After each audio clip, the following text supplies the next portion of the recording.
going on, everyone, and thanks for joining me for another great conversation. As always, I appreciate you guys. This next episode is built off the idea of growth.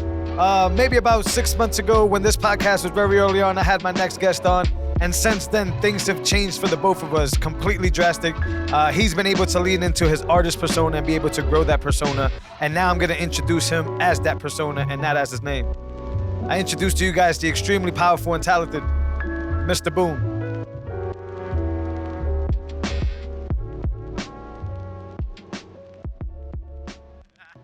Awesome. Yeah. All right, we good from the beginning. We're rolling now. Give me a check. Check 2. This is take 2 for the cameras. Yeah, let's not. I will do a clap for editing. Yeah. There you go. Cool. Moses, round 2. Thanks for coming back to the show. Thank you so we much. just did like 9 minutes, y'all, and we wasted it. But it's fantastic. Anyways, what I want to do repeat is this conversation is going to be about growth. Since the last time you've been here, everything around me here, we're both growing, but I'm more focused on your growth. I mean, I'm rarely on Instagram, but every time I jump on Instagram, I see you. So That's you're awesome. highly favored. You're highly sought out. Thank you. What's going on, man? How's everything lately? So everything's going good. Yeah. There's been a lot of changes. Yeah. And since that last time I was here, a lot of changes. I will go back to that saying changes as in I've only gained about 90% of my effort. It's crazy how I thought I was giving 100%, but I wasn't. There was so much that I could have given more. Yeah. I wasn't giving Mr. Boom what he needed. I like basically. That. So how did you know? What said, okay, well, there's more for me to give? What triggered it? To be honest, I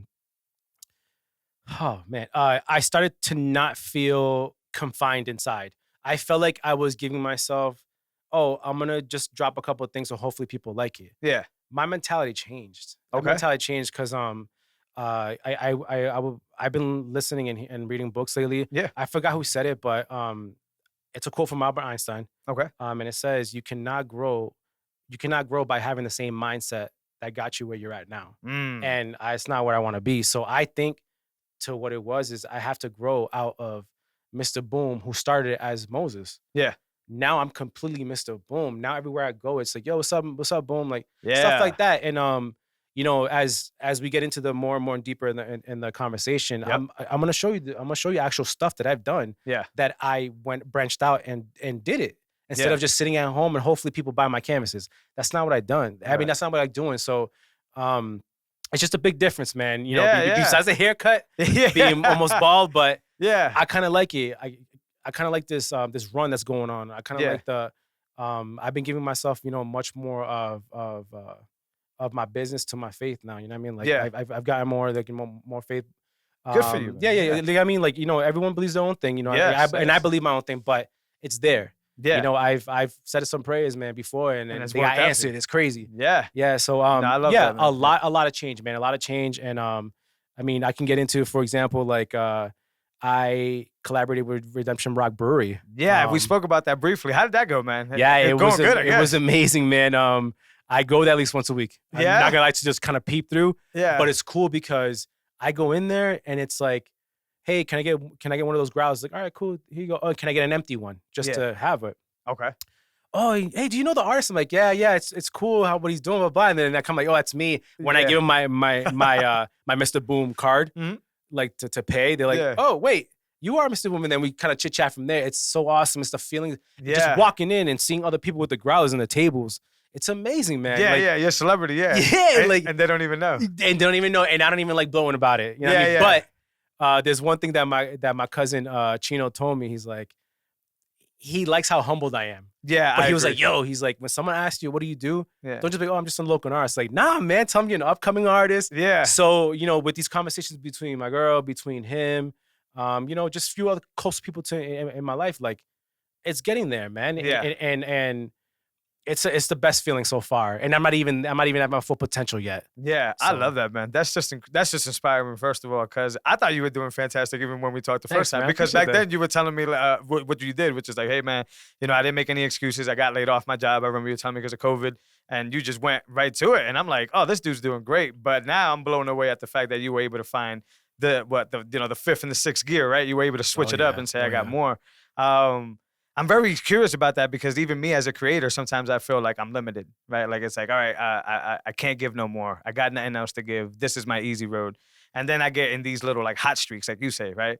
And sometimes what I've been telling my wife is when you get in these hot streaks, you got to just keep throwing wood in that fire. Correct. Yeah. Yeah, because if you let it get a little stagnant, it's gonna be really hard to pick it up. And it sounds like right now you torching up. Yeah, man. And to be honest, like love it. I'm like I said before, I'm really excited, man. So like I said, to go back to the can. Yeah. I love the artwork, man. It's incredible. I appreciate that. Shout out to the camera real quick.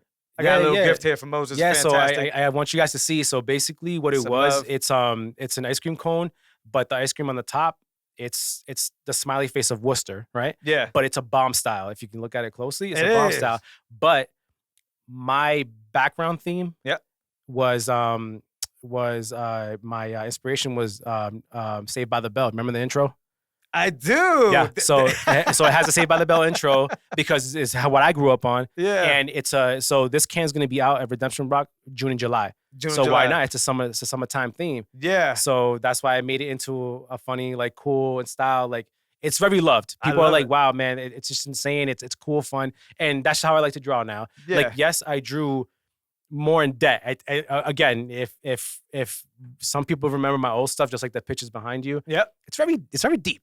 It is very deep. I love right? these behind me. By the way, yeah, guys, if you guys didn't know that, after our last episode, Moses showed me some stuff on his iPad afterwards, and I was like, yo, I got to get these on the wall. And we made it happen. It was fantastic. I love these things, man. Appreciate that. They give a flavor to the studio. I'm actually expecting to get some more stuff and put some more stuff up. Man, so. I got so much more. Yeah, because this studio is evolving too, and I like that. I like those deep, man. meaningful, canvases and just work in general. Because as a creator, you got to get deep. But let the listeners know what Redemption Rock is, right? Some people are not even from here, from Worcester. Yeah, no, absolutely, man. Yeah. So Redemption Rock Brewery. Okay.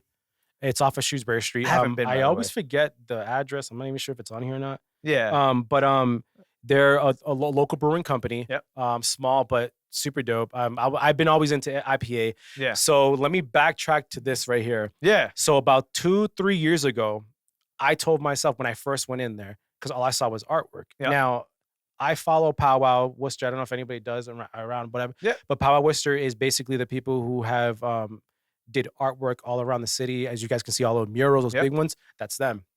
So 2 years ago, I was like, about maybe 3, I walked in there and I was like, damn, I'm like, you know what? I want to design for a brewing company, like, because I love drinking the beer. Yeah. I cut down obviously, but yeah. But like, I'm just like, I want to draw for one of these guys one day. I really do. And my son, a lot of people can tell you've been saying that for a while, and look at that now. Yeah. Look at you up on that category now.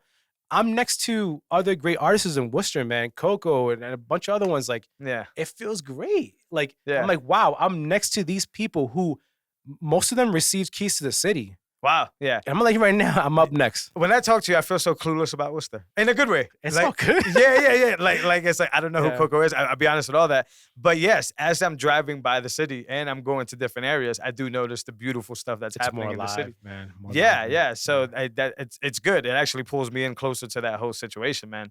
But so they reached out to you, or you reached out to them? Yeah. So kind of like half and half. Middle, okay. I remember talking to them a while ago. Mm-hmm. No one got back to me right away. Yeah. And then I have a really good friend of mine. Her name is Jazzy. Yep.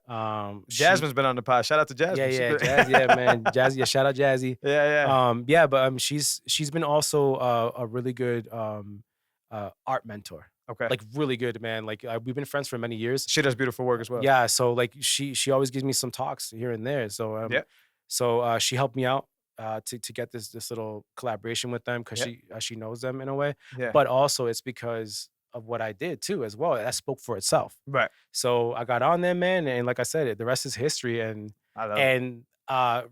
By the way, guys, Redemption Rock does artwork every 2 months with local artists. Okay. Yeah, so I'm not the only one. I'm not the only one. Yeah, I am ashamed to say I have not. Well, I think I went in once, but I haven't actually like hung out there and had a beer and stuff. No, and it's not for everybody. But the good thing is that you don't even have to probably go there. You can just go with friends, and they have like little appetizers and stuff like that. You can eat out of. Like there's you can bring your dog. Gotcha. It's cool, man. It's really cool. Yeah. Vibe back. But like I said, I've always wanted to design for. Well, I always wanted to design for a beer company, but I started off by me trying to be like, you know what? I want to make beer, knock the middleman out. I'm the designer. Why not do cool artwork every season? A million times better. And then bam, it's just, I don't know. It basically is what I'm trying to get to is that as long as you keep talking to the universe is going to give it back to you. One way or another, whether it's a big chunk or a little chunk, you're still going to get it. Yeah. And you got to be humbled about it. You can't be like, oh, this is it. No. Yeah. Be happy with what you got. I agree, man. I agree so much because I'm in a similar place right now in my life, man. And it kind of just seems like, I keep saying this Cinderella story, and that's very vague, right? Like, that's just like a metaphor that I would like to use. But at the current moment right now, all my puzzle pieces are also like landing into place. I'm getting really good opportunities. I'm having great conversations. I was able to put in my 2-week notice from work as well. But this is the beautiful part. I was able to put in my 2-week notice and at the very same time tell my wife that she can put in her 2-week notice in one shot. I love it. And, Moses, I go back and forth on this pendulum where it's like, what's happening? This is happening too easily, right? Like very skeptic, like something bad is about to happen. But then I swing to this other side where it's like, damn it, Jose, you worked super hard, man. You worked hard for a very long time. And this is just, like you said, the universe basically giving you back your due. Yep. So I'm with you, man. Everything that you're saying rings a bell to me. I'm so glad we're having this conversation because I know there's a lot of suffering in the world. I know there's a lot of misery in the world. I know I could be in very worse places, and I'm very thankful. But sometimes you do get lost in the funk, right? Absolutely. Yeah, Absolutely, sometimes man. you're there and you're kicking yourself in the ass and you're saying you ain't doing this, and this ain't good enough, and that ain't good enough. And if you just hold on tight, eventually you get paid back, man. What happened, man? Yeah, that's a metaphor for a lot of things. Delayed gratification, right? Like just hold on. It always changes some way, some shape or form, but it's gonna be rocky waters, and you gotta hold on tight, man. You know what, man? I'm happy for you, man. Because if it wasn't rocky, then how would you know the challenges? How do you know to get out of those challenges? How do you know to face them? Because let's just say everything went smooth for 5 years, and you're like, man, this is the easiest thing ever. I love it. And then when that one time you get hit with it, like, oh crap, what do I do now? Just like for example, a great metaphor. What happens to a box that never gets touched? Sooner or later, what they call the glass jaw, they get knocked out. Bernard Hopkins, like all these, dude, Mike Tyson, it's huge. Like you're like, what just happened? People dropped millions on these people. Like, oh my god. So same thing. Like I would rather get hurt. I would rather have 1,000 no's at the beginning. It's gonna define me for who I am. And this is why I have so much to tell you today, anyway. So about what's growing in Mr. Boom, anyway. So that's all. So how much of that is like educational, right? Like you learn this stuff by reading or by doing something. And how much of this is because you were just forced to go through hard times? Or is it a balance, 50-50? I'm going to say it's a balance because, we, again, I don't know if I mentioned this before when we were here the first time, but we struggled as kids. And I'm going to say I struggled, not struggled hardcore, I should say. Like I've been through things throughout my life. Nothing's been easy, but I've gotten through things. As my cousin Chino would say, he's like, dude, no matter what, you always find a way out of things. Like, no matter what, you always find a way to improve yourself or whatever. And I love that he says that, and it motivates me. So like, I don't think of, to be honest, I don't think of the past like, whatever. I mean, because we've all had a rough past. You can't do anything about it. We all been through some crazy things. I mean, me and you hung out back in the day with that group. So it's like, whatever it is, like to be honest, I don't think of that. I always think of what's now. I think of my kid, my kids, first of all, like, because obviously like my girl's kid, my son, and my physical fur baby. And we know we treat them like kids, right? They are kids. That's that little family, man. Like, and I started noticing I'm putting them now first. No matter what, I'm gonna put them first. I'm gonna put Faith first. I'm gonna put, my soon to be, hopefully, my wife first. Like we got things going on, and as long as I can balance that out, keep it together, my artwork comes right after. But what the cool thing about that is the love from these four, I should say.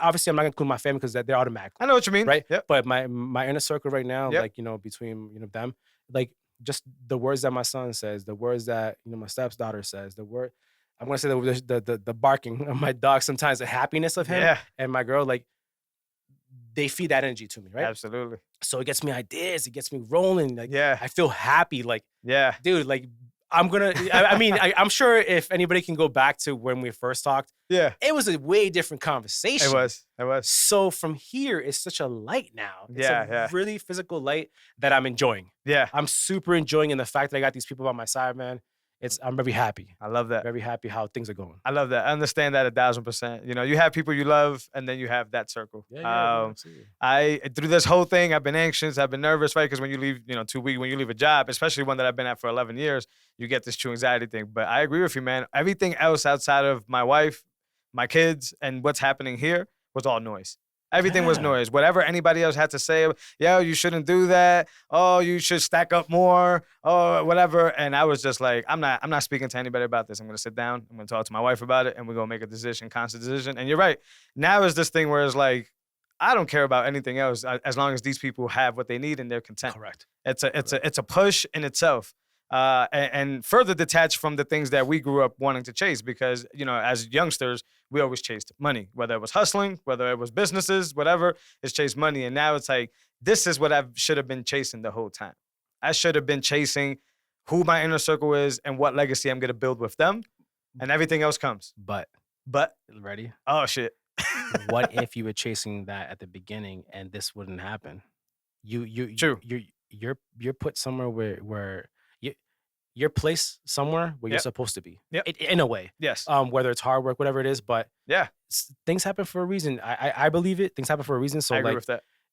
Yeah, like I picked up artwork 2013 with my homeboy Alejandro for at Final Assembly. Yeah. But with his push, man, and everybody else's push, I kept going. So I started 2013. If anybody remembers. Yeah. So I just got better. It's what they say. You keep working on your craft, and bam, it's gonna get to where it is. The compound effect. Like Jordan didn't pick up a ball that first day and was like, all right, I'm dunking on people. No, like he sucked apparently. First, right? So like the same thing. Like you're born to do something, right? Right. Love that. But you're not. It doesn't mean you're born to fly like an eagle the first day you're born, right? Exactly. It's down the road. The same thing happens when you work hard. You keep going. Like, a car doesn't just jump off the line and bam, here you go. No, it takes the person behind the wheel, or it takes the person who built the wheel. Whatever it is, right? You know what I mean? Like, absolutely. That's all it is, man. It's just it's just about pushing, man. That's all it is. Just keep pushing, man. The grind. The old adage is keep chopping wood. It's just that. Yeah, exactly. You said exactly. Yep. Yeah. I feel that all the time, and I agree. But it's the human condition, man. We sometimes are not sometimes, often are just not nice to ourselves, right? Correct. Like we are very, I don't know if it's by design, I don't know if it's environment or a mixture of all these things, your come up. But yeah, man, I tend to just not think I'm good enough. It sounds like you take good advice from other people. Yes. I don't think I have that skill. I believe what people are telling me. Like, for example, you told me a ton of times you love what I'm doing. I believe Moses, but it doesn't internalize to me as, I'm doing good, right? It's like this, I get it. Like I gotta go work harder. Then it's like this weird thing. How are you with that? Are you the same or? No. You take it firsthand. I like the whole. It sounds crazy, but I like the whole thing with before, like your boss checking in, like, yo, you're doing a great job. That makes me feel better. And what makes it even better is that the fact that, let's just say, for example, earlier, I was so there was this block party in downtown. I left it with my kid. We were at the stoplight at Pleasant Street and Main Street in Worcester, right? In the corner was this kid. I'm assuming he bought the shirt online or whatever. Yeah. My son goes, Dad, look. I look over it, and it was the same tee that I have on now in white. Yeah. And I was like, oh my God, that is so lit. Yeah. And it just fired me up. Yeah. And that's what I'm like, yo, like honking. I just felt so humbled. I'm like, this is where I need to be. Yeah. This is where I need to be. I don't know if I needed to see that. Yeah. Whatever it was, but like it's things like that. Because basically what I'm trying to say, it's not just by word. Yeah. It's by what I see. Like if I see a sticker put that I know I didn't put that sticker up there, and it has his minds, I get pumped about that. I got pumped because when I walked in here, I'm like, oh my God, my artwork's on the wall still. Yeah. Like it's just like I kind of forgot it was there, but I know it was there. But it hyped me up. I'm like, yo, this is so cool. Like, and it's like feeling like a little kid again. Yeah. When you're excited about like when the first time I heard Nas. Yep. I was super excited. 96. I'm like, who the heck is this kid? Right. And then I fell in love with it. I still remember it. my cousin dubbed it on a Little Susie freestyle. Yeah. On a black tape. I remember that. I was like, Yeah. who is this? She's like, listen to this. Because my mom raised me with just listening to Sci-Fi, Mark Anthony and stuff like that. Wait, so you recorded over Little Susie to get the Nas tape? She did for me. I was like, and don't get me wrong, I was like, who's this? And I still found out who Little Susie was. But Little Susie's fire, by the way. Yeah, it's super fire. But I'm like, but Nas, man, that's what brought me into the world I'm in now. Like, I will bring it back to that far root. That culture, like, It brought me there, and I'm happy the way what I listen to, what I read, what I see. Like, it's this little thing. There be times, man, where I'm not gonna lie to you, there be times at night where me and my girl chop it up at night. We don't even watch TV like that anymore. We literally chop it up about an hour, hour a piece, and just kind of just chill. Like, yo, oh my gosh, what if we do this? And we're writing it down. Yeah. And it's like back and forth. And the things with me is that if I'm pacing back and forth, let me talk. Yeah. She's like, yo, you spitting. Yeah. And I love it. I'm like, because I didn't remember. But she's like, oh yeah, I got it written down. I'm like, thank God. Because I think I said some crazy things. And going into that real quick. Yeah. I'm gonna be investing with her now. So basically, it's gonna be not only a Mr. Boom shop, but it's gonna be a Mr. Boom nutrition shop next to it too, or things like that. You just gotta build an empire together. Absolutely, So and together is much easier because it's two brains. It's two brains better than one. Yeah, super bullish on you guys, man. That's fantastic. Thanks, man. Thank you, appreciate it. But it's just. Yeah, I'm glad you brought up the growth in this conversation because I don't think it was 90%. From what I hear, and you were probably at 60%, and now you blowing. Yeah. See, I'm giving the wrong number. You're maybe just blowing up through the roof now. And like I said, it's the algorithm. I always try to show you love when I can, but you always, every time I pop into Instagram, you always got something going on and everything. How do you conquer because it's who you know. We know this, and you're doing really big things, obviously here in the town of Worcester. How do you conquer that? Well, how do I find these people and how do I talk to them? So like you said, it's kind of knowing who the people are, right? But also too, again, going back to what I was saying before, I just broke out my shell, man. It's just like I started to take that I'm Mr. Boom, the artist, instead of I'm Moses, aka Mr. Boom. No, like now I speak as Mr. Boom, like, hey, I'm the artist. I love it. Anywhere I go, I wear my stuff now. Now, don't get me wrong, here and there, I'll definitely wear local brands or local artists' stuff. Absolutely, it's local. Yeah. But most times, I wear my own stuff, man, because I'm super proud of it. Yeah. Like, I can say, wow, this shirt could have been on a rack for like $25. Yeah. I would have bought it. Like, oh, that's kind of dope. But what if I put that 25 into my own pocket or created my own thing? It's like that. Yeah. So it's just like those little things that kind of like, I don't know how to say it, man. It's just in you, man. It's just in me, and I'm happy about that fire. Yeah, you're like you said. I'm throwing tons of wood on that. Yeah, coal, everything. I'm just like here, just keep burning, man. Seriously, because it's you get it in waves, right? Like life is a series of moments, right? You get these seasons. Sometimes it's winter, right, and then sometimes it's summer, right? And I agree with you. If it's summer, I want to keep this thing going. And it's incredible stuff. Absolutely. What do you think about Worcester and everything it got going on? Now, that's a very vague question, right? You could answer that in many. But I heard Elliot was here on the podcast, and I heard him tell me that, I think it was Elliot, that Worcester's having a renaissance. What do you think about that thought right there? Worcester having a renaissance?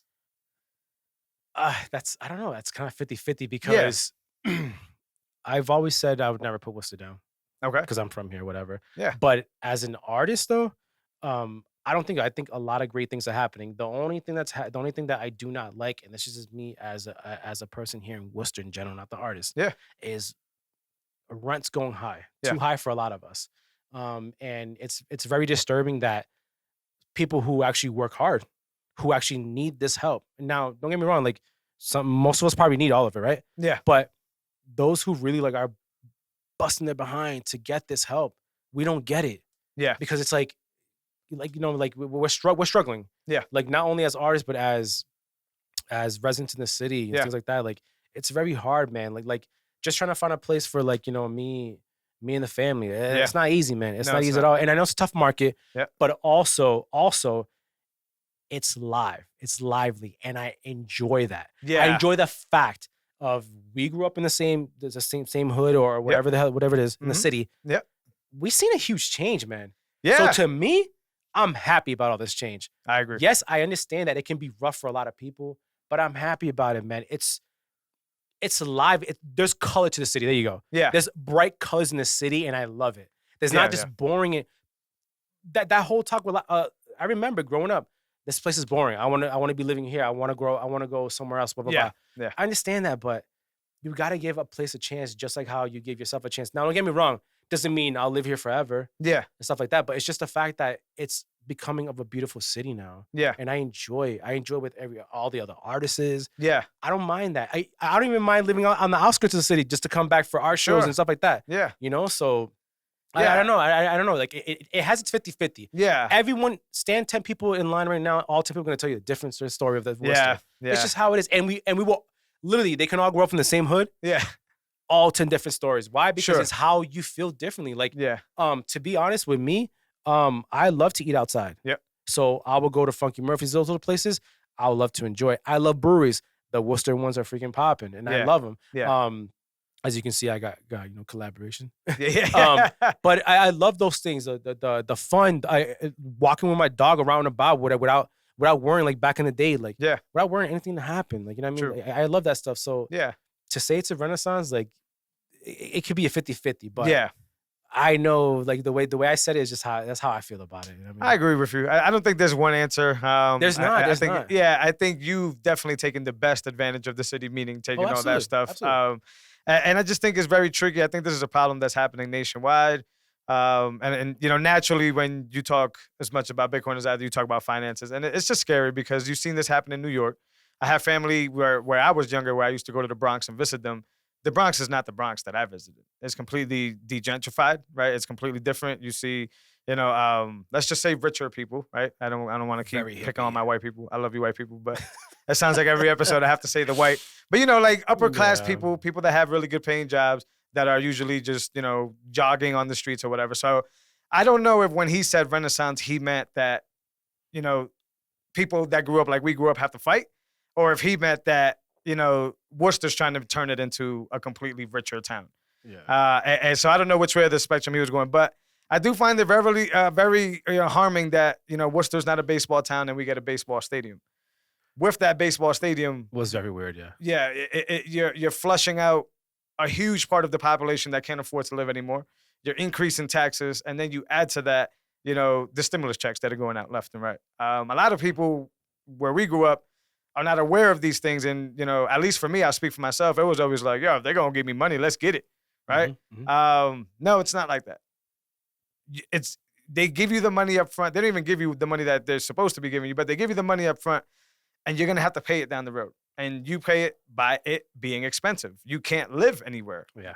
You add in a baseball stadium, and you can't live near the baseball stadium now because that's where the people with high money. They're gonna put in condominiums. They're gonna put in steakhouses, right? Like expensive restaurants. You can't even get your little, you know, corner store bodega sandwich pretty soon because they're gonna eliminate that. Yeah, but let's talk more in depth with that. Yeah. A lot of businesses have lost out when there's a game in town. Yeah. They can't. The employees themselves cannot even find parking. Right. I was talking to I think it was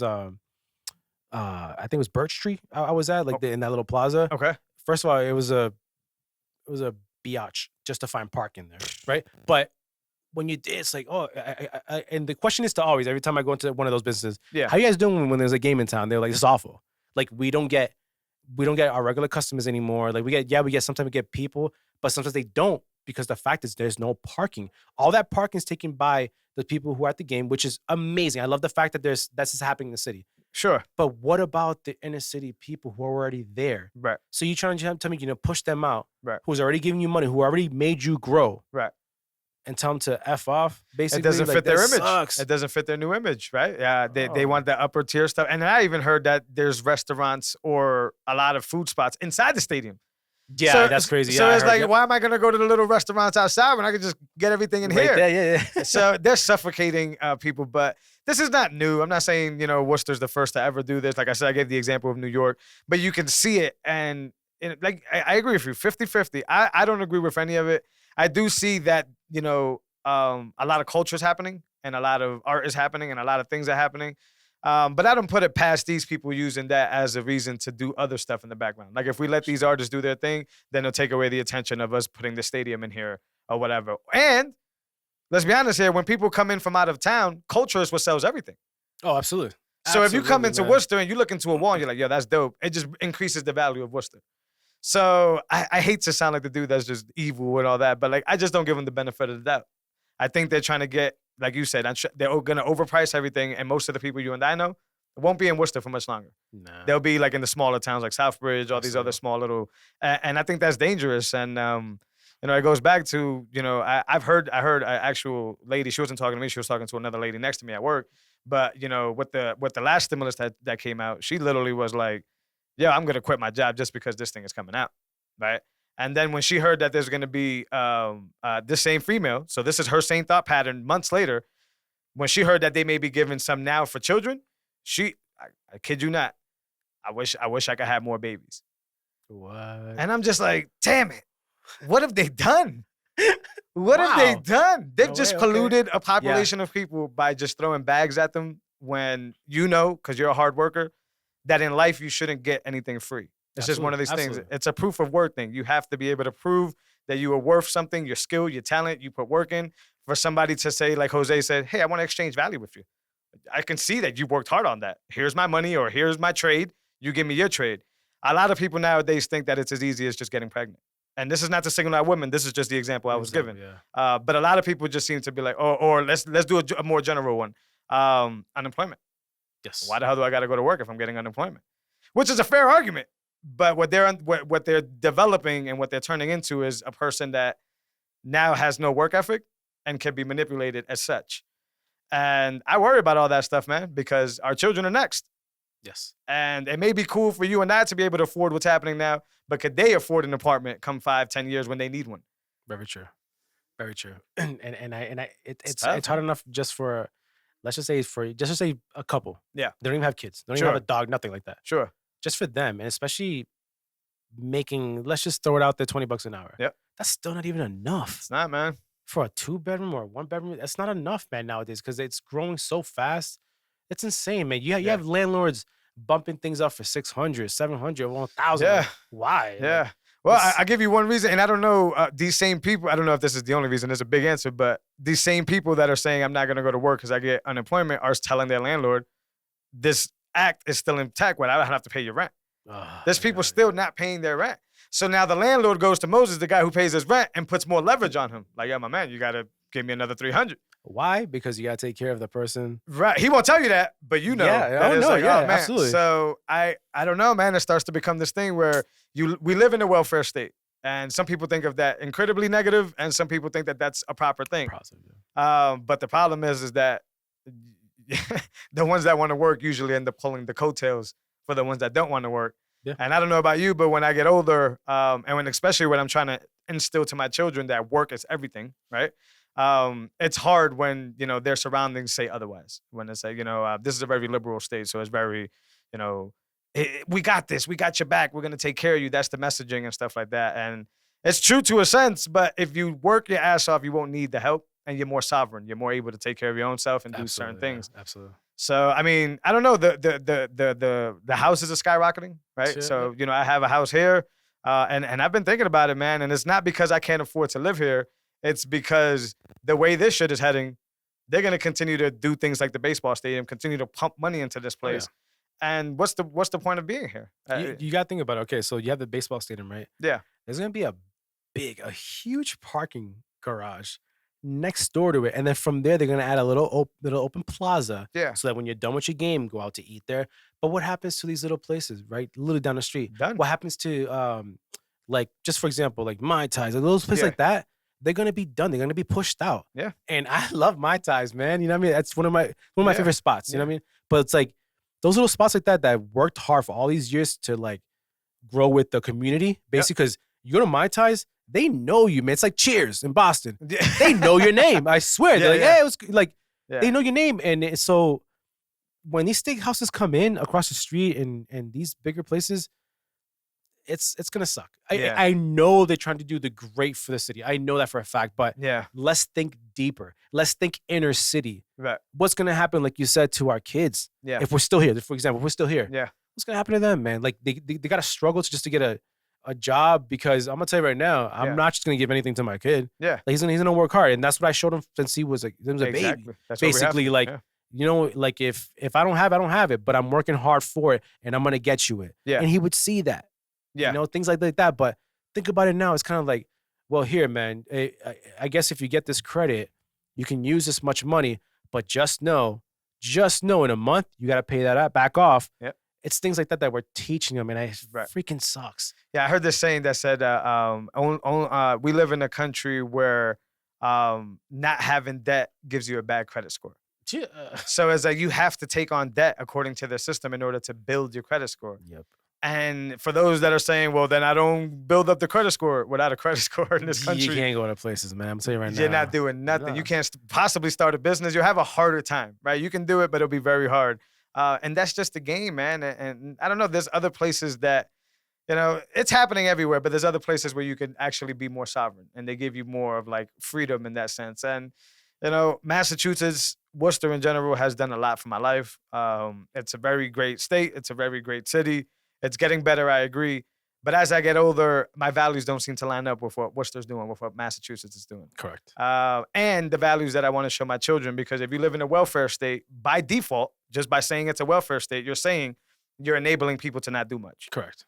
To me, especially, you know, when we think about why, I have to bring it up in all my conversations. I hate it, but when somebody asks you, well, why is Bitcoin valuable if I can't see it and I can't hold it?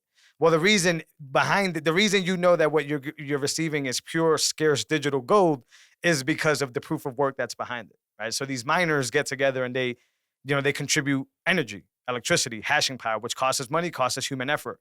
That's the proof of work that when a block is mined says, hey, your transaction here is worth this much money. So you trust as a consensus that there was work behind this. Correct. This didn't just appear out of nowhere. Right? And then you think about the US dollar and look what they can do. Worcester could say, hey, we need $5 more million. What is the Fed going to do? They're going to print it. Yeah, they're just going to make it. Yeah. So there's a difference between scarcity, meaning that if I worked my ass off and I built, you created this shirt. You worked your ass off to design that. You put energy and work behind it. All I need to do is to see it, is to know that it's worth something, that you didn't make it up. Yeah. And if I could tell you made it up, then your value goes to zero. You see how that works, that exchange? Yep. So I can't live in a situation in a state where they're basically saying by default, we tell people that they don't have to create work. When I was a teenager, it was great. Has services in Worcester helped me? Absolutely. My son is autistic. There's awesome schools and awesome services here in Worcester. Absolutely. Yeah. I don't even want to demean the city. But once again, in the bigger picture, do I want my children by default to not want to work and make work secondary? No. I want them to, my parents showed me and our parents showed us. Correct. Work goes first. Everything else falls after that. It just falls in lines in place. And that's just the when you talked about your lady and yourself having those talks at night, that's the type of conversations my wife and I have. That's awesome. It's like, it needs to, we need to see, it's like 4D chess and we need to be a few steps ahead here because, they make everything sound jolly. They send it right to our bank accounts now, right? Like now it's like you wake up and there's $3,000 in your bank account all of a sudden. Yeah. Whoa, what the hell is happening? and they stand there and they say, fight and we're here for you but the same people that they claim to want to defend, they're destroying. Mm-hmm. Same thing in Worcester. You claim to want to bring the culture back. You claim to want to help the minorities. You claim to want to help, the gays. You came to all this thing. But those same exact people you're hurting by bringing baseball stadiums in, by adding more money into the economy that's made up. There's no work behind this stuff. And that's a very teeter-totter thing. It could blow up. But that's what I'm saying. Like right there, yes, you add that in there. You cause a mayhem. Yeah. But the fight is you added more jobs to the city. Yeah. Fine. What's this, though? Are they adding jobs or are they bullshit? They're adding jobs, but where are these people going to park to work? Yeah. You tell me it's a cycle. Like, say, for example, okay, you have to walk to work. I have to take an Uber to work, whatever it is, taxi. Sure. You're putting back, it's a cycle. Yeah. So, like, you add all these big jobs, but how are the people going to even get in there? Like, there's barely parking. And I understand, okay, when you get the garage there, fine. But what if when we're full open capacity? Yeah. Okay. So now the garage is full. What happens? Now a person who lives around that neighborhood can't even park at their own house. Yeah. Now they're running around in circles, tired as heck, because who knows what their shift was, because we don't know, right? They're running around or sitting outside in their car, falling asleep because they have to wait till this parking spot opens up because there's a game going on. And I understand. I love it. Yeah. Don't get me wrong. I was never into baseball till about like maybe a few years ago. Yeah. And I love the fact that it's in the city. And my son was like, I want to go to a game. Yeah. Love it. Yeah. the reason why I say that is because I live blocks away from there. Yeah. If I really want to on a nice day, we'll walk down there. That's the. But it's the fact that what if someone lives miles away? Yeah. What happens then? We gotta take a car, or let's go to the game. We can't drive. We're driving around. I'm so sorry. Yeah. We can't go to the game. We're already late. I can't find a spot. It just doesn't work. And it's just It doesn't work. It's things like that. Like I try to go to like a while ago to Wings Over Worcester, for example. Okay. And I'm like, what the heck? I can't even park. Or I have to park in that parking lot to just pay. Yeah. I have to pay. Yeah. Just to get my wings. Like, and I already paid for my wings, man. You walk out and you're towed. It's probably. towed. Yeah. Like, and don't get me started with them. The tow company around here, Mafia. I absolutely hate them. They're mafia. I absolutely hate them. Like where I used to live at my lofts, I used to look down and be like, damn, they wait at the corner Stealing like money. hawks. Stealing money. Yeah. And then they make them walk into the bodega, wherever it's at, Mhm. to get them cash. Yep.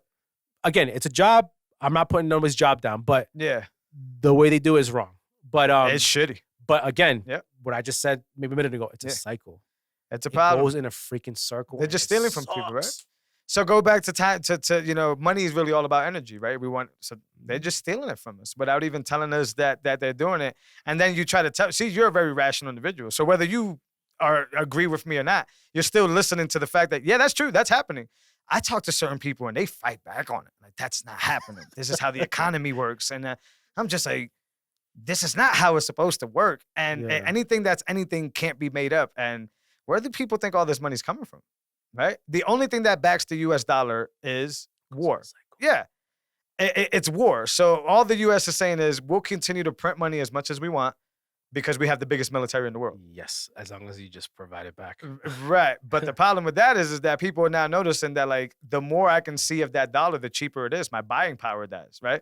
So our parents had 401ks. Our parents had all these things, these tools to basically retire wealthy, right?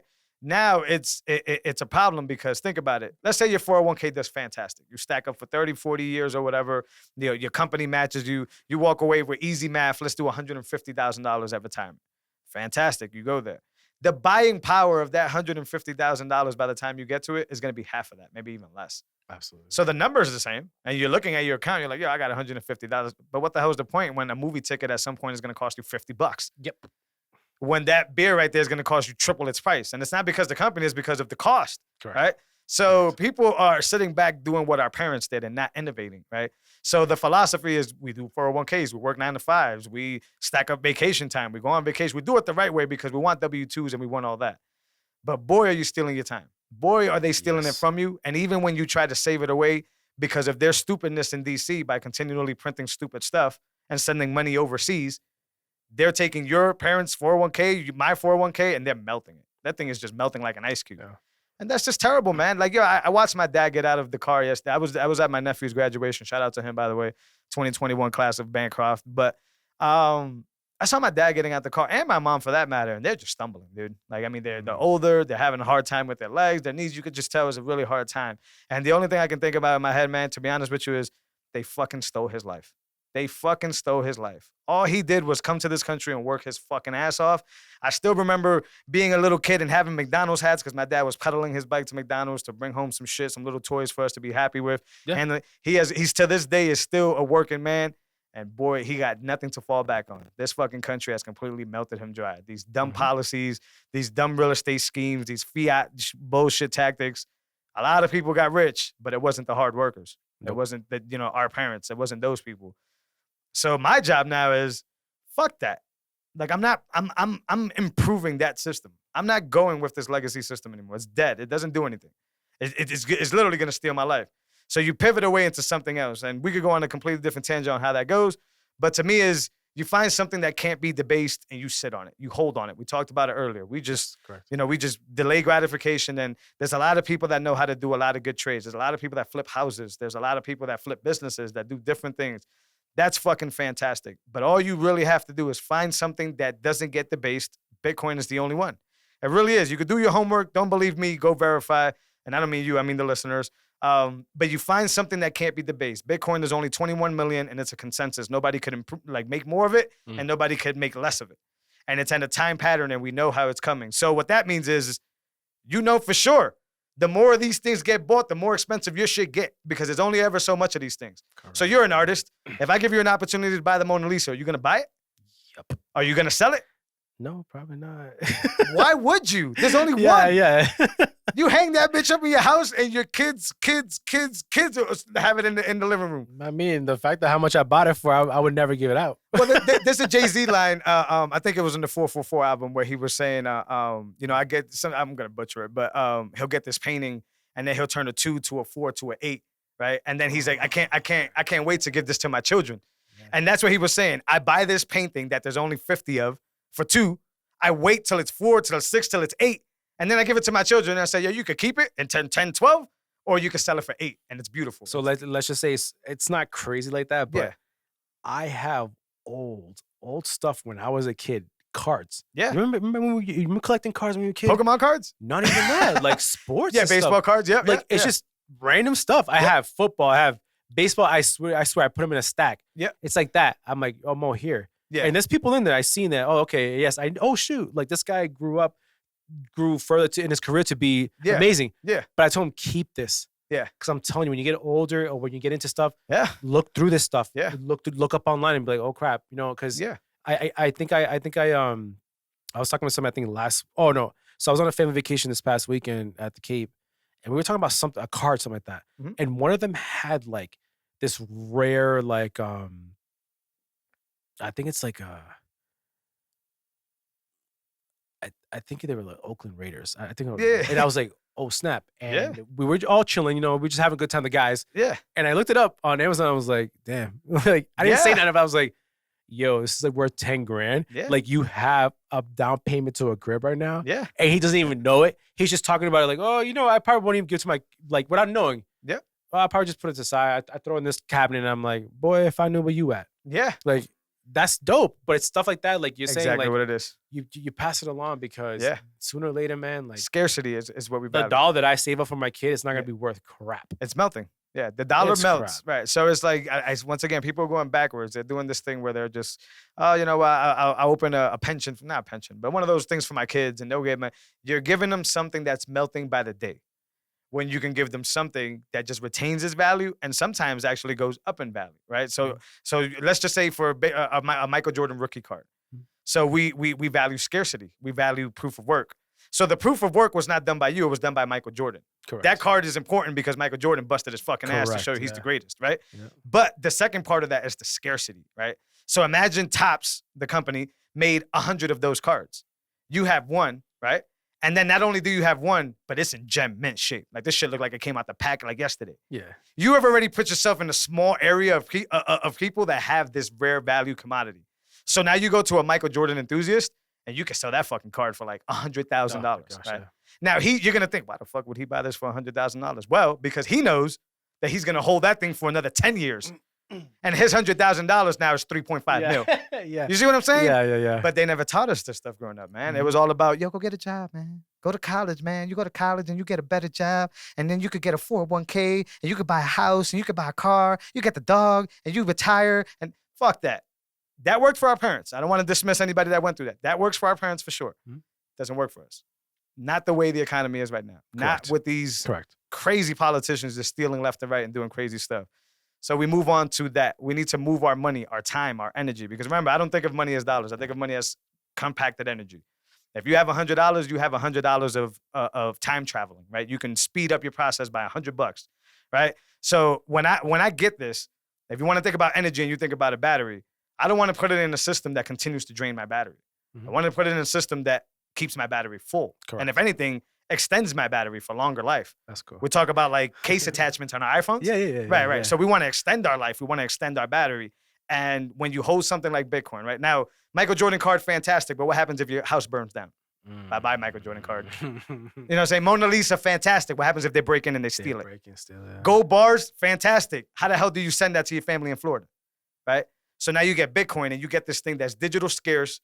It's verifiable by anybody. You can go on a computer, you go on a phone and see the transaction. It's clear. You don't need to know nothing about the other person.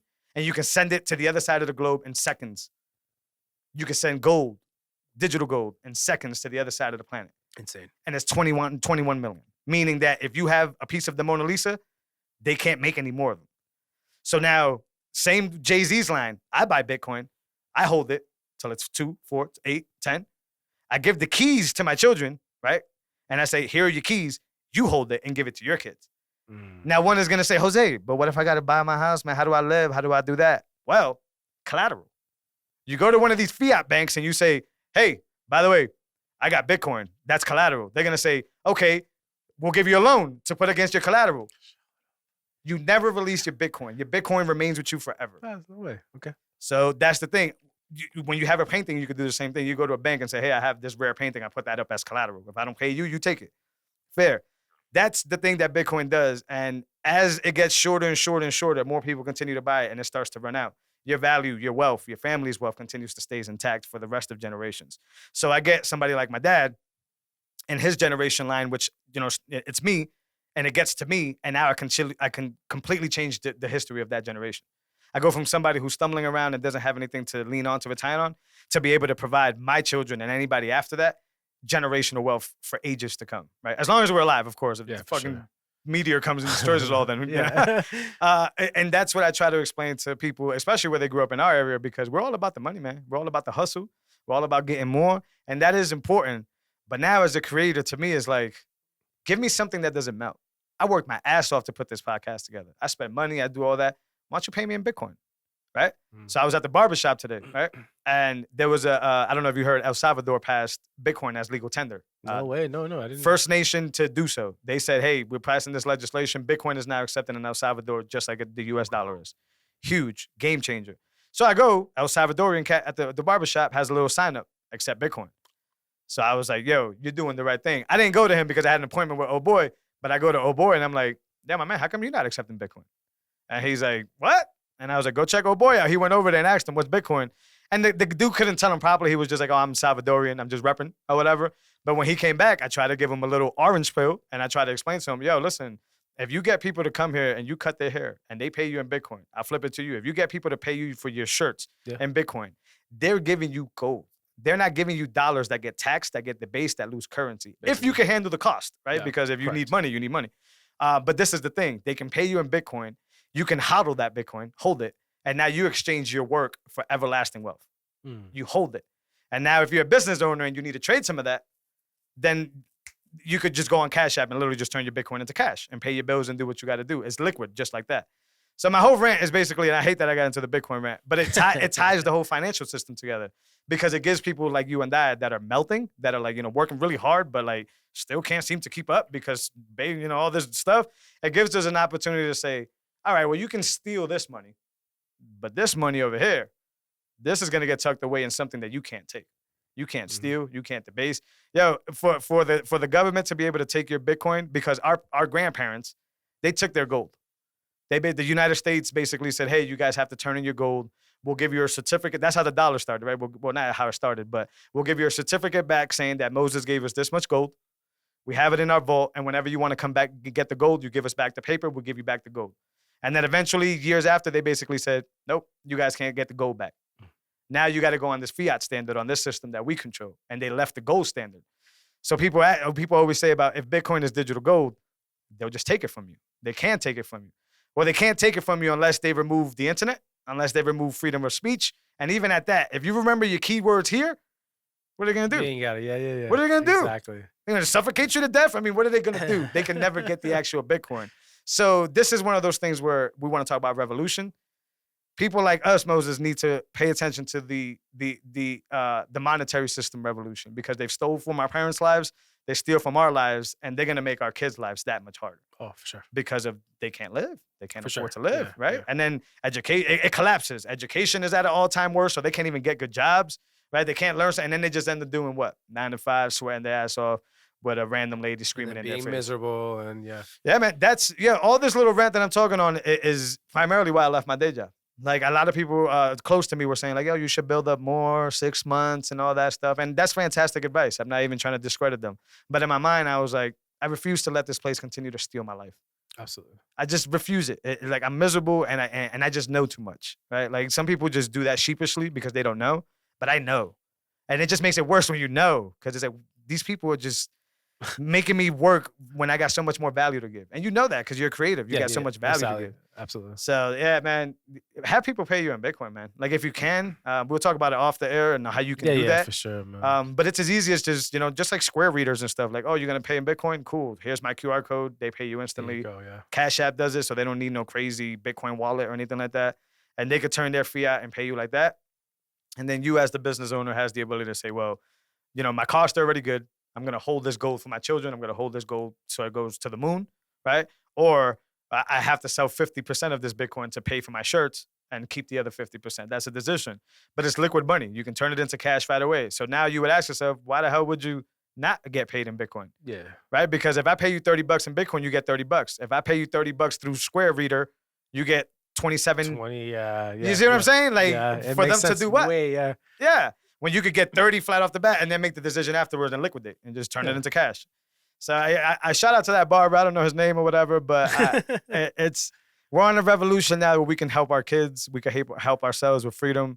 And the petrodollar and everything that's happening around the world, that war dollar, that oil dollar that basically, they scare everybody into using, that threat is dying. People are waking up and people have a tool to fight and they can't take the internet down. They can't take the internet down. If they do, they got to get rid of electricity. If they do, I've seen dudes go over ham radio and broadcast Bitcoin transactions. So what? This is a revolution, my dude. This is, I'm passionate about it, as you can tell. Wow, yeah. But I think it's because our parents didn't have this tool. Correct. Right? Like our parents just had a 9-to-5 it.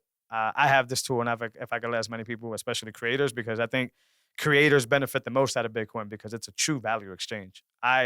People who listen to this podcast and the other podcast, if they have a Lightning wallet, they're able to stream me Satoshis. Oh, I heard about that. Yeah. So like that's I don't have to pay for ads. I don't have to water down this podcast where, hey, you should buy, /Jose Burgos. And no, it's, check me out. If you like my stuff, just stream me some sats. And you could give me Bitcoin, pure, no taxes, no middleman, and you could do like increments. Imagine trying to have PayPal send 5 cents to somebody. It just won't work. I don't even think they'll allow you to send 5 cents. I don't think they can, yeah. They'll tell you like $1 minimum or something like that, right? Yeah. Somebody right now could send me 5 sats, 5 Satoshis, which is little pieces of Bitcoin. 1 Satoshi. They could let it continue streaming and give me 100 Satoshis or whatever. Or they could break me off with hey man, here's $15 in Bitcoin. I love your show. Wow. And the fans are supporting, and I love you guys for that, for you guys reaching out. The technology's not there for like your average person to kind of have it on their phone, but it's coming, right? So creators need to get on board because this whole thing where like if Moses wanted to get his money, he needed a middleman or he needed somebody to kind of take a piece of it to handle the transaction and conduct business. Those days are gone, right? And the reason we want those days to be gone is because they're stealing money from us, but because we have to follow their rules whenever they want to do that. So if I don't want to pick on Square, but they're just the easy one. But if you're taking, swipes for your shirts and then next week Square changes their rates, well, guess what? Your margins are all off now because they just changed their rate. You can't change rates if there's no middleman. Correct. I could pay $30 for the shirt, flat out 30.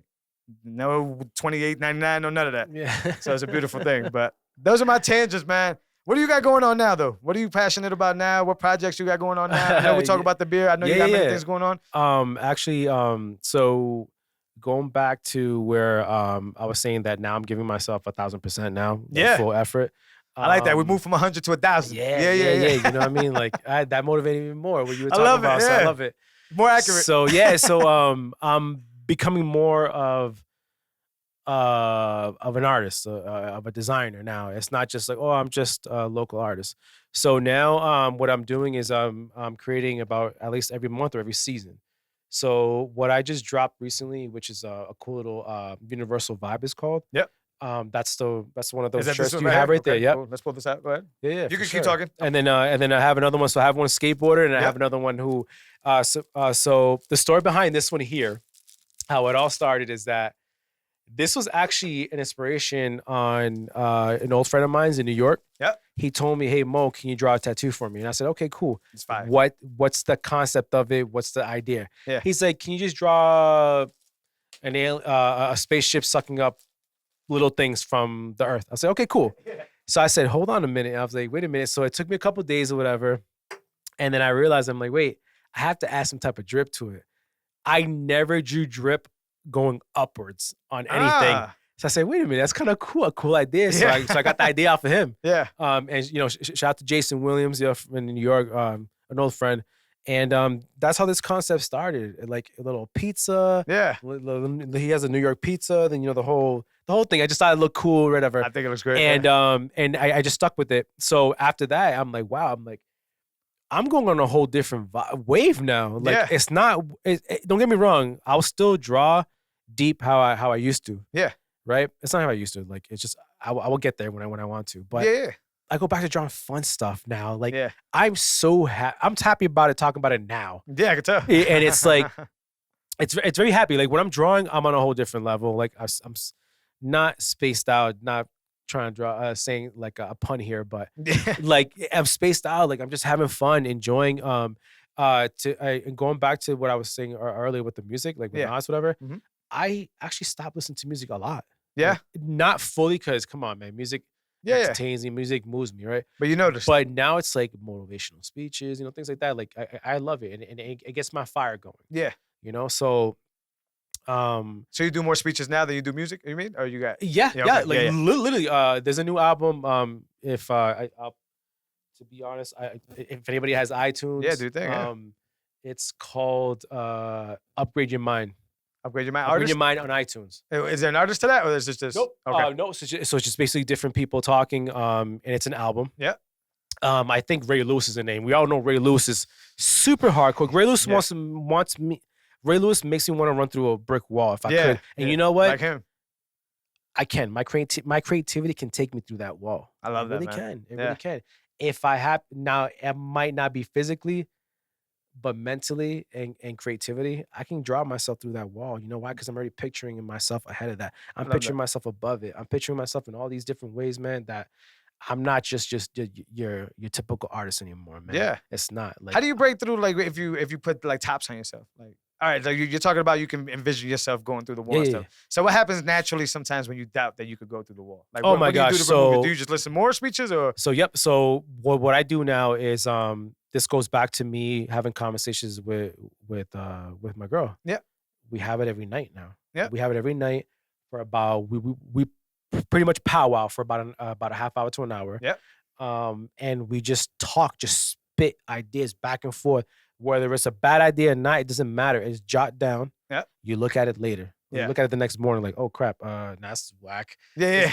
But you look at it because just like how I take my ideas, for example, this idea wasn't all put together. Okay. The ice cream was. Because I was like, oh, it's summer. Yeah. But I was like, what do I do for background? I gotta make my artwork pop up. Yeah. So I started thinking, I'm like, wait a minute, and I swear to you, the Saved by the Bell theme song was in my head. I'm like, oh my God, why not put these together? Just like how when I first created the Reptar, the Reptar tattoo, the drawing, I took Reptar and my version of Reptar and the sneakers, the Jordans together. Those are two things that I grew up when I was a kid. Yeah. Now, my first pair of sneakers, Jordans, were when I was that young. Yeah. First cartoon that was popping Nickelodeon. Oh yeah. Besides Ren and Stimpy was Rugrats. To me, Rugrats. Yeah. And I loved that. And I loved it. So I was like, wait a minute. And this was the drawing that actually took me to a whole different level. Love it. Now I understand that the Reptar is physically not mine. Yeah. But I drew it in my way. Sure. I drew it how I felt comfortable and I felt excited about it, right? Yeah. So I took that concept and just kept going and going and going.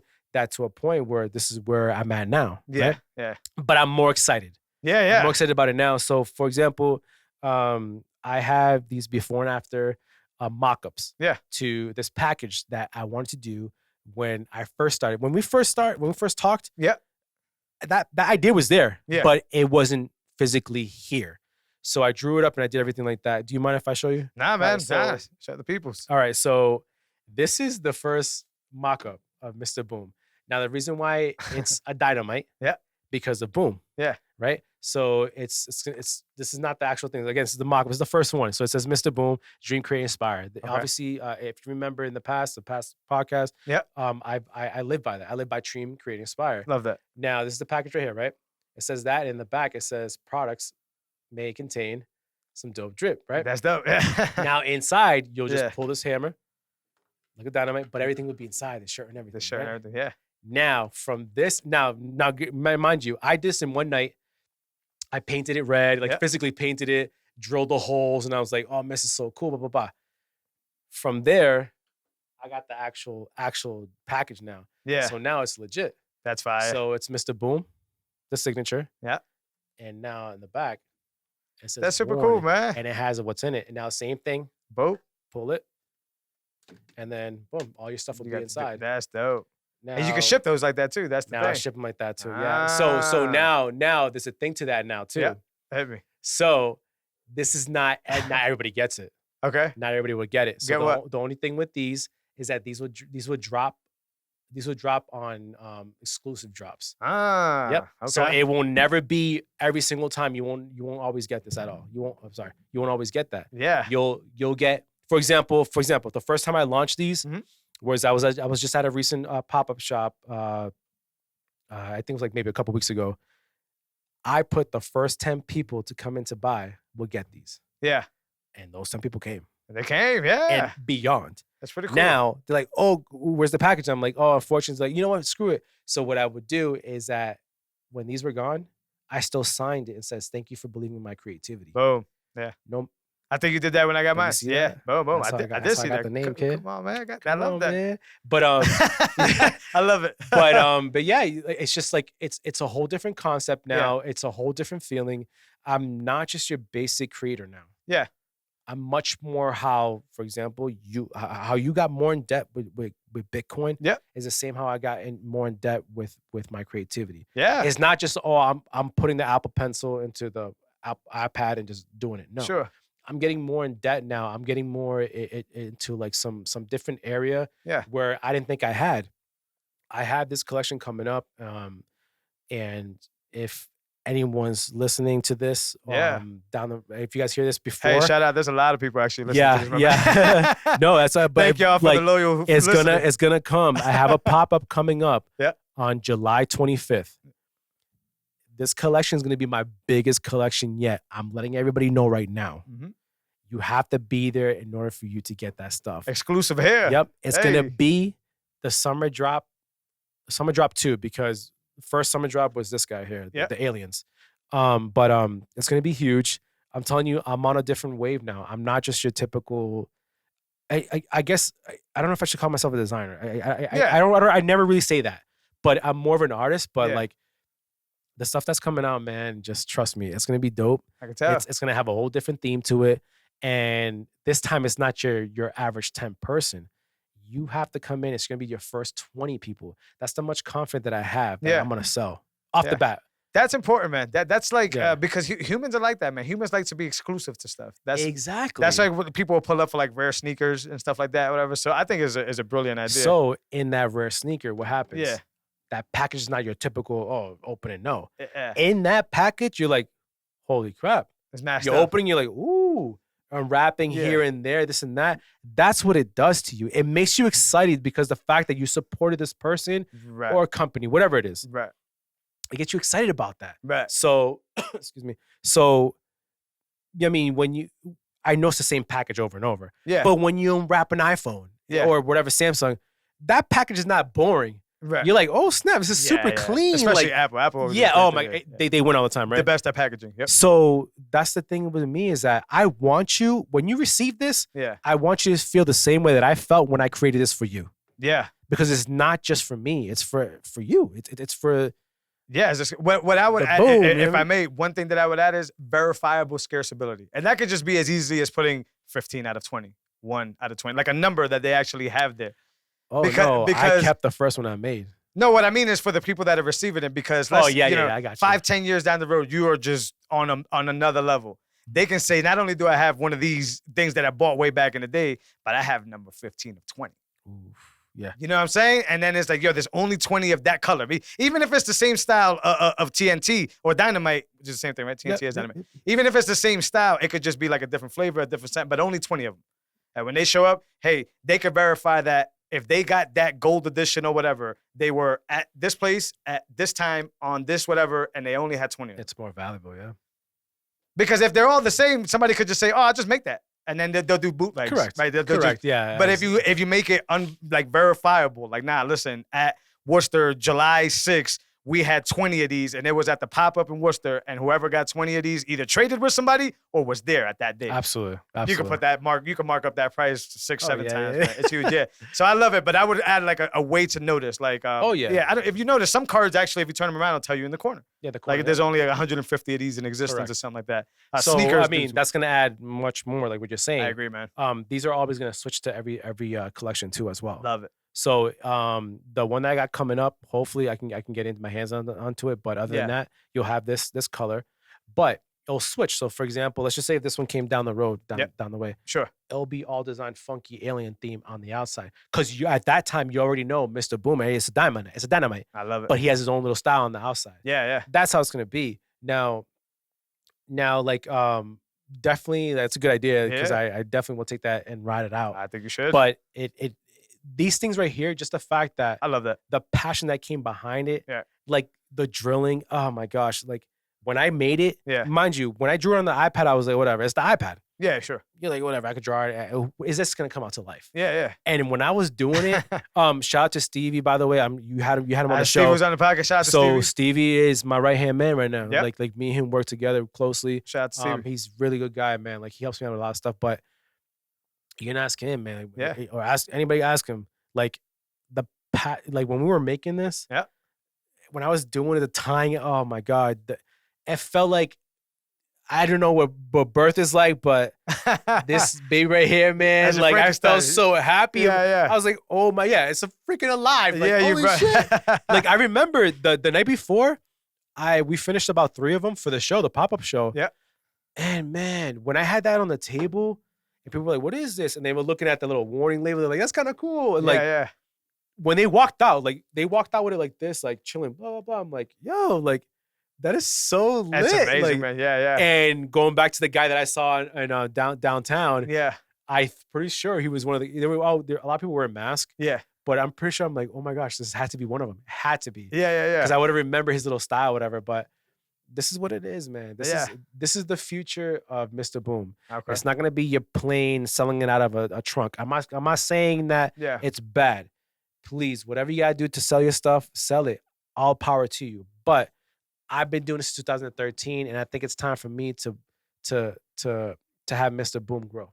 I agree, man. This is it. It's gonna be the topic of this convo, growth. It's not gonna be no pointless like I'm selling out of a box. No, it's gonna be I'm taking it to a different level, man. Like you know what I mean. Like I don't want to be a typical boring, and I'm not calling anybody else boring. So please don't take something the wrong way, anybody. Yeah. But the topic is growth. Yeah. And I'm growing at this point. I agree. And I'm staying, and I'm not looking back. Yeah, and I'm gonna call you up on 2 things. Before we leave here today, I'm gonna have you actually autograph these behind me.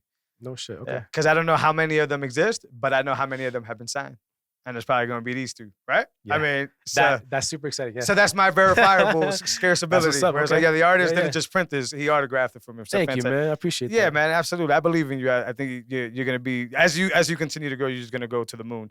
And I'm going to corner you on something different. Obviously, we don't got to talk about the logistics and all that stuff. We do that after.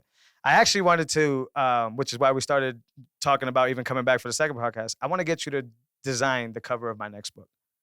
Oof. And this is, once again, a once-in-a-lifetime piece, right? Because, I mean, the books will be multiplied, but the cover would only be one time. And I know you're a busy guy. We'll talk about the schematics, but I wanted to take my shot on the air. You willing to do something like that, to do a book cover? Absolutely. All right, cool. That's awesome, We'll talk about that, man. Yeah, I'm still early on, but I'm excited about this one. I'm thinking about by the end of the year, close to December or something like that. Very humbled by it, man. Yeah, man. Yeah. My first book was a pure beta test. Whoever's read the book has given me fantastic advice. I appreciate you guys. Yeah, you actually have really good reviews, man, on Amazon. Yeah, no, people have reached out to me personally. Like, I don't even know how they got my number, which is kind of weird. That's awesome, and I still, to the other day, I was punching out at work and somebody came to me and was like, hey, somebody handed me your book. And it was, like you said earlier, it's just a great feeling. Like, my work is out there. Yes. But I will say that was very much so beta Jose, right? Like I was trying something. I wanted to organize my thoughts together. There's probably grammatical stuff in there. There's organization stuff in there. There's probably like run-on sentences, but it's a proof of work. It's a concept that I know that I can achieve. So now this second one is just full-on throttle mode. That's like awesome, I'm pumping that. It's going to be a bigger book. It's going to be a more complex book. And I think it deserves a really good cover. And the cover I got for my first book was just a basic, Fiverr, right? A Fiverr or whatever, whoever wants to announce it, just, hey, $20 and build it for me. But I'm willing to put in not only the money, but the trust and somebody to give me some like once in a lifetime piece that'll pop out. So we'll talk about that in the coming weeks and stuff. But I definitely wanted to ask you about that. So the growth is the pattern. What's next? Can you even see what's next? Or are you just worried on right now for now? No. So I keep looking forward. So what's going to be coming up? Don't know what's going to happen, but I'm very happy to announce it. Yep. So there's going to be a brand. I'm getting all the sneak peeks here. Yeah. Man. What's going on, yo? Shout out to the Jose Burgos. Facts. There's going to be I should say a more. I can't get the word out of my mouth. It's going to be a much more high class streetwear brand. So it's going to be called Moy. Now, the reason why it's called Moy by Mr. Boom is because that Moy is short for Moises, but Moy also means self and it means love, and that's the name that my mom gave me when I was a kid, or yelled at me when I was a kid, right? Yeah. So Moy means very important to me. Moy is also is what I used to call my little kid too, my junior. Yeah. So it's all about self-love. It's all about yourself. It's all about growth. It's all about being you. Yeah. Now, the actual logo itself, it's has a two-part to it, which is kind of cool. The way that it was designed, it says me, but it also says moi in it too. Moi. Okay. Sorry, it says moi. Yeah. So you'll see it when I launch it down the road, you'll see it. It literally says it's the same exact meaning. Yeah. But inside that logo, you'll see two different ways. Now, if I say, oh, moi, not everybody knows what that is, right? Correct. Yeah. Sure. Let's be for real. Yeah. But inside that logo, you'd be like, oh, crap, it actually says me. Yeah. So this is going to be a growth, not just only for Mr. Boom, but all the followers that have been following me for a while. Yeah. And it's also going to be like some stuff that I've been afraid to do in the past. It's time to grow, man. Like I was just mentioning earlier, this is just the beginning of Mr. Boom now. This is the actual growth right here. Yeah. But no one knows what's coming up with stuff that I had for, I think about, I'm going to say maybe 10 years that I've been holding stuff in I actually know, you know what? A little bit under 10 years, but still. A long time. There's a black book. Yeah. I'm going to say it's a black book that I have in possession that I've designed every single day, whether I was at work at lunch break, whether I was behind the desk, whatever or what it is. Yeah. It's a stack that I guarantee you that not only Mr. Boom, but as Moy, it's like almost like 15 years worth of work. Yeah. That I have not even gone to touch it yet. Yeah. These little designs that you see here behind you or this, that's not part of that book yet. Right. I haven't touched it yet. That's incredible. So man. I want to, because and I'm very proud of it, but I want people to grow with me. Yeah. I don't want to just launch something, here you go, like, and shout out to Ed Hardy, but I don't want to just say, oh, here you go, and that's it all in one shot. Right. Don't get me wrong. Like, that was one of his big downfalls. Yeah. Is launching everything all at once. No, you're going to get a taste of everything little by little. Yeah. And you're going to grow with me. It's not you're going to learn to grow with me, but you're going to learn the steps that I took to get to where I want to be. Yeah. And you're going to love every single step that I take. I like that. that, man. So people can go along and they can relate to it. Yeah, yeah, I'm with you. And we all got to grow. Right? There's nothing worse than people that just get stuck in the same vision and the same old past life. As I said earlier, I think life is a bunch of moments that just pass, and we're different every time. We get to rebuild. We get to retry certain things, and I'm looking forward to that, man. That just sounds incredible. I like the meaning behind it, and I like that it's not like, hey, I created this brand new brand, so I got to create brand new work. It's like, no, it's for me. And it's all my stuff that you guys have never seen. That's just personal. That's super cool, man. Is there a timeline for that? I don't want to put you on the spot. No. It's all good. It's all good. So I don't want to give a timeline because mind you, I just started growing Mr. Boom right now. Yep. As the artist. Yep. But Moy, who knows it, man? The ideas that I have, it might come to fall, winter. Yeah. It might. Yeah. Okay. It might, because you gotta remember. Excuse me. Yeah. As Mr. Boom, like I'm an artist. I'm a creator, and I'm fun. Yeah. But moi is gonna be a whole different level. Yeah. It's gonna be moi by Mr. Boom. Love it. It's just like how I think Echo. Yep. Do you remember Echo when Echo was I think he did Echo by Mark Echo or the other way around, something like that. Yeah. So you have these little things, just like Kith. Yep. Kith drops on it. I forgot the name, but I remember it did that, something like that. It's these little things where it's like an off of that brand, but it shows like a lot more in depth. Like you have that, for example, that book that you dropped, right? Yep. You're dropping your second book, but you're getting into that. You're like, you know what? Yeah. I got so much more to say now. Absolutely. You give people the taste. Yeah. And trust me, the entree is worth it. Yeah. Trust me, the entree is worth it, but you're gonna be full off this entree. You're not gonna get no dessert yet. I'm not ending it yet. Sorry, guys. I'm not ending anytime soon. Yeah. I'm turning 37 this year, and trust me, I'm not done yet. Yeah. I'm not done yet. I love that. I feel like I'm at my prime. Yeah. I feel like that there's so much more behind me, myself as a person, myself as Mr. Boom, and Moy. Trust me, guys. Like I have tons of work that coming out that I guarantee you, not only the city's gonna be proud of me, but my people behind me. Yeah. How has the city been backing you? To be honest, I've been part of a lot of shows. Okay. Now don't get me wrong. Like there's been times where I'm so busy that I forget to email back people. Yeah. So my fault, guys. Please, my fault. It's not me. It's just I'm doing this alone. Yeah. Besides recently, shout out to Stevie again. Yeah. He's been helping me out a lot, man. Like that's my guy. Yeah. But a lot of it is me alone. Like, you know, I if you remember, like trying to, you know, that I'm trying to balance a family, man. You have to, you have to. Just like a show, right? Yeah. When you're done with that episode, right? Let's say an actor done with the episode. Yep.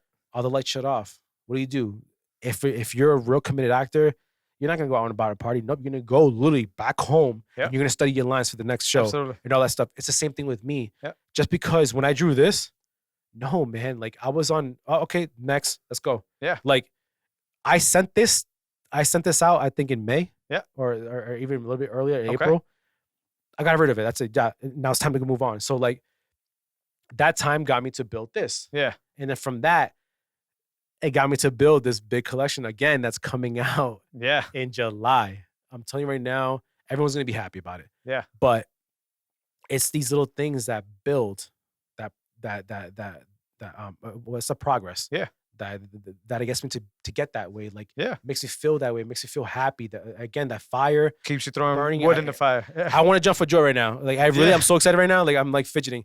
That's super cool, man. It's just I have a lot to show that you know what it is, and I don't ask for a proof for nobody. You know what I mean? Like because I obviously when I create, it's gonna create from the inside. But sometimes when local artists that I know that I looked up to, they're like, "Yo, your shit's dope." Man, that's I'm huge, like, man. Yeah. Hold on, holy shit! Like, hey, thanks a lot, man. Like, I mean, my mind is running all over the place, but I want to be, hey, thanks a lot. But man, it's exciting. Yeah. Like, I never knew how fun it is to create. Yeah, never knew that. Like, again, I'm growing as a person. I'm growing as an artist. Just because I dropped myself as Mr. Boom the last time we were here. Yeah. Okay, yeah, you're just another artist. What makes you different, right? Sure. But now, like, that fire behind me, man, like, you figured it out. That's going to make me kick through that wall. Yeah. That's going to make me break that wall down and just break those barriers. There's nothing stopping me, man. There's nothing stopping me. And it's showing in the I don't know how else to say it, but, like, it's showing in my craft. Yeah. It's showing in my craft. Definitely. Like, just because I'm telling you, man, like, little by little, man. It feels good, man. I agree. And the difference completely different. I haven't got the fire that you got going. But yeah, like, listen, when people respond to the podcast, the loyal listeners, the book, like people walking up to me and saying, hey, I agree with you, man. It's like, yo, I put a lot of work into this, and now I'm getting the validation from somebody random sometimes, like the kid you saw when you were driving with your son earlier, and things like that. I agree. I think that's the dopamine that every creator chases. I think it's just, you know, money is cool and all that stuff, but it's just that, hey, man, this is dope. Like, you just put something cool together. And like you said, you got to keep going. Before you came, I was editing a different episode of a different podcast.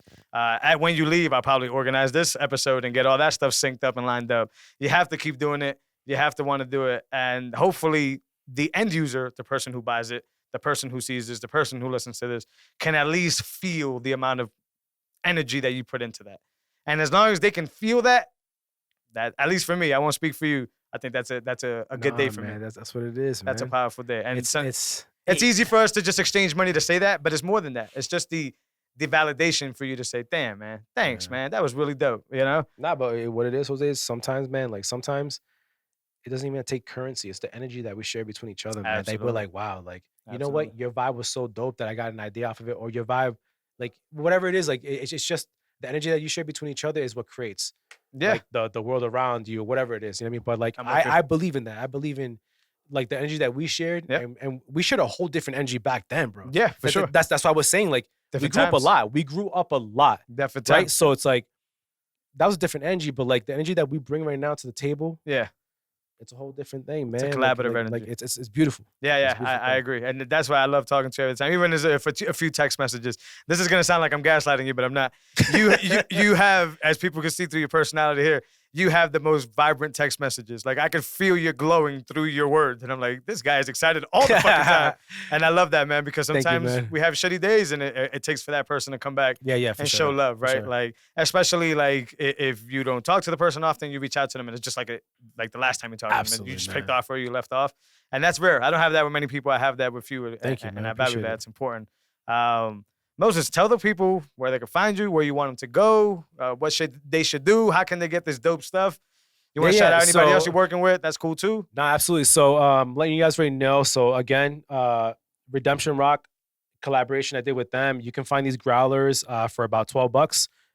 You can get it empty if you want, like the way that Jose got one. If you don't drink beer, but if you do, please. You enjoy one of these cans, put it up on your wall, give it as a gift. You can. This is a summertime like type of vibe. If not, meet me there sometime and we can just chill and talk and we can share one of these. My website right now where you can find these shirts and the other alien one, which I have it in my socks, by the way. Yep. Can't get the cameras down there, but yep. Yeah, but I got them. But it's www.mrboom.co. Depending on what platform you're using it on, just hit the three lines, bring you direct to the store. It's called Galaxy Waves. That's the name of the collection right now. It's very small, but again, it's just a taste on how much it's been different than what I'm going. Mm-hmm. Because, like I said, you get that appetizer and you get the entree. Yep. And I'm gonna tell you right now, guys, the entree is coming. It's coming. You guys are gonna get freaking super full. Yeah, you can find me on there, Instagram, Mr. Boom 2013. I post up a lot of my artwork there, and I post up a lot of upcoming feature. Now, I might not do everything on Facebook, but on Mr. Boom 2013 on Instagram, I always drop little hints here and there. Yeah. Whether it's a collaboration or whether it's a little taste, but a lot of his stuff is on there. But yeah, man. Feel free to hit me up with an email if you guys want. MrBoomArt@yahoo.com if you want to, whatever it is. But feel free, man. I'm at a stage right now where I want to collaborate with people. I want to build with the city. Now, whether if you're not from the city or not, whether you're listening to this from all the way from Alaska, I do not care. Yeah, I will collaborate with you. We can collaborate on a cup. We can collaborate on whatever it is. But I want to on a book cover. On a book cover. I want to build with everybody. I want to build. I want to build relationships. I want to build. It's just the whole point what we're talking about. Yep. It's about growth, right? I agree. And where I first started, when we first had the podcast, I didn't have this energy. Yeah. I didn't have the full energy. Yeah. Right now, I'm running full force. I'm not stopping. I'm not tired, and this is it, man. Like I'm giving it all right now. I want people to feel that, like exactly how you said that energy that you feel through text. Yep. I want you guys to understand the energy that I'm feeling right now, and I want you guys to feel that. I want you guys to know that whether you guys see me, give me a high five. I don't care. Give me a pat on the back. Just whatever it is, man. Just tell me about your day. But anyway, just love. I love you guys, man. Yeah. Thanks for listening, man. I'm glad I'm able to capture that energy or whatever. But Moses, as always, a pleasure to talk. I always say I hope this isn't the last time. Your energy is vibrant. It runs through me. I feel it. It charges my batteries. I'm sure the listeners are gonna get a lot from this. I hope to collaborate with you. I believe in you. I'm excited for you, man. And it's always a pleasure to talk, brother. Thanks, man. All right, guys. Yep. I'll put all the links for Moses so you guys can go check him out. Please support all local artists, but definitely Moses is one of the greater ones. He's in the background in every single episode that we have here on the podcast. I appreciate you, brother. We'll talk soon. You too, man. All right, guys.